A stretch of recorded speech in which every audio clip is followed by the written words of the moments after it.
Cock করতে আছে কি বুঝলাম না তো।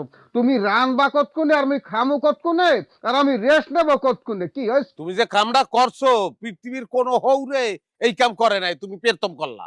কোনটা?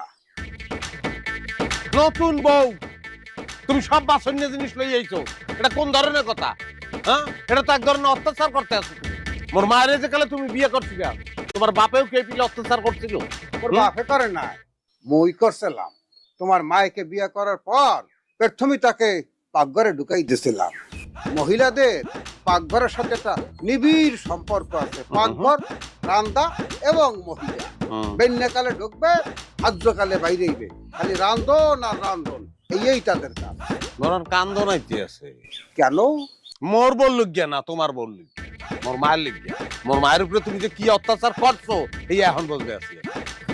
ও এইয়া, তাই সেই অত্যাচার এখন চলবে তোমার